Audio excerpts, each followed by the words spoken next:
Okay, I'm back again. So you may have just seen the clean out.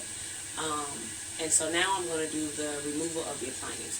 So just so we get a good view, remember what I said before, if you've seen any of the other videos, that you want to do what you do in the mirror so that you can see what's going on. So for the purpose of this video, I've got to stand up on a step stool. So as you can see, I'm going to get ready to change my appliance. So I have all my stuff out already. Remember my little cascade of supplies. All that's here. And then here I have my gauze, which I'll wet those. You'll see why in a second. I have my gauze. I have everything I'm going to need to reapply. So there's my my appliance. These are my tape removals. These are, I'm not going to say who they are, but these are great for removing tape so that you don't irritate the skin around it. But everything's here for replacing the appliance. My powder, my spray, my prep spray, and my paste, and my ring for my next appliance.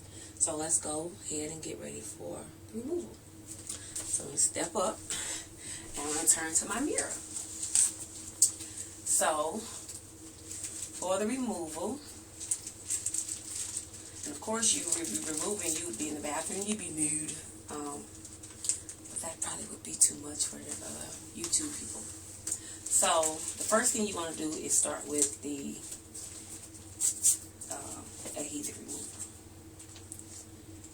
And you want to kind of be in a space where there's plenty of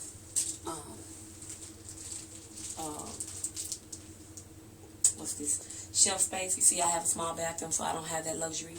But so we make do. So I have this little piece of tape that you may have seen that I put here to keep my pants or underwear or whatever from disturbing the bottom of my appliance. And so I typically try to start with that. And I'll just wipe that away from my skin. And see, it comes right off. And then that'll go in the trash. Then I go back and I start with removing the appliance. When it's time to remove it, you'll already see the little peel up. If it hasn't already, come apart or whatever. And you just, and know this, if it starts to leak or something, there's no taping to rescue you or save you. It's just time to change. And it's okay. So you want to wipe and remove, wipe and remove. You don't want to do a dry pull because you don't want to irritate the skin. And you just keep wiping around it and remove it. Most of the times you can get it done with one. I'm going to go ahead and use another one. These things typically come, they typically come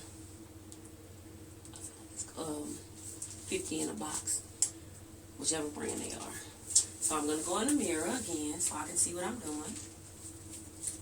And see, mine was really ready to come off, so I didn't have to use much tape remover. So I'm going to remove it, fold this over.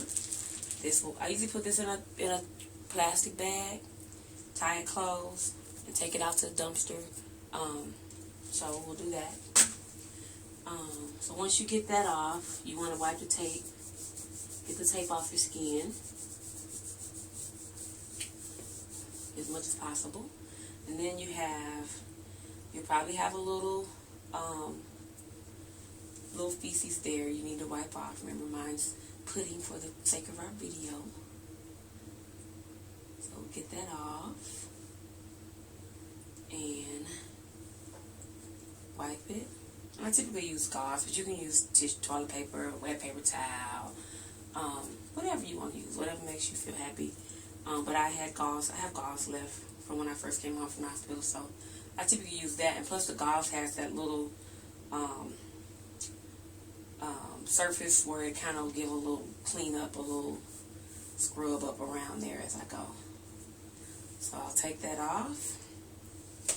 I'll put that in the trash can. And then I'll look for more tape or more paste or something left over from the other appliance that I took off. Because you want to get all that off before you put another appliance on, if possible. And it's actually not totally bad if you don't. You just want to make sure it gets cleaned up if you can't get it all off. But if you can get it all off, get it all off.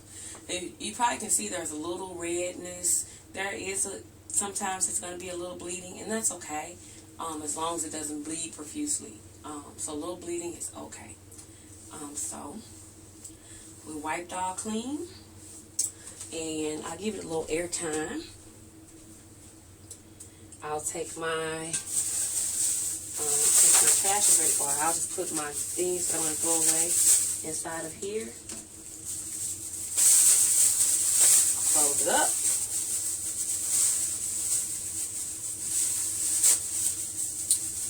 Throw that out so it goes to the trash. Then I'll get my towel and my Dial soap.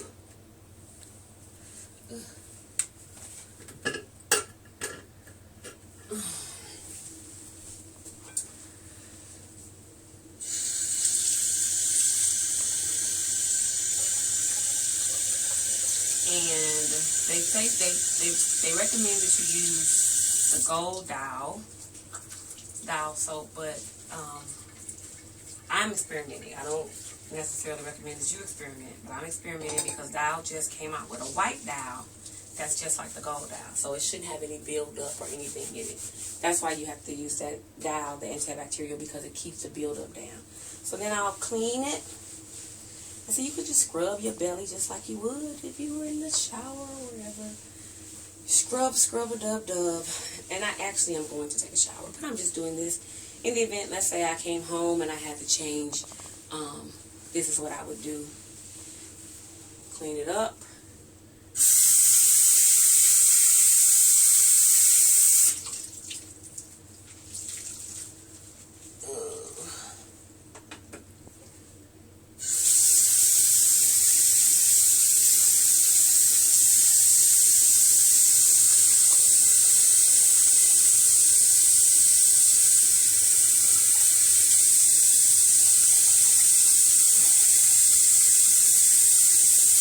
Rinse it off. And see, once you wash it and you clean it, sometimes you'll see other tape areas. And so what I'll do is then I'll get another tape remover. And I'll get the rest of that tape off. Again, like I said before, I'm a little anal sometimes, so. And I'm known to have sensitive skin, and I haven't had any reactions, any breakouts, no problems since I've had this since November of 2011, and this is now July 2012. August 2012. And I haven't had any allergic reactions to any of the products. None of the stuff has bothered me. So that's why I'm so big about trying to keep my skin as clean as I possibly can, because I don't want to cause any trouble. So got rid of that, and now I'm going to shower. So but like I said, so if I wasn't going to shower, then I would go back to my original application process, which you saw in the other video. So again, tummy like mine, look like me, have an ostomy, retract it. This is what you can do. Hope this helps. Feel free to leave comments. Thank you.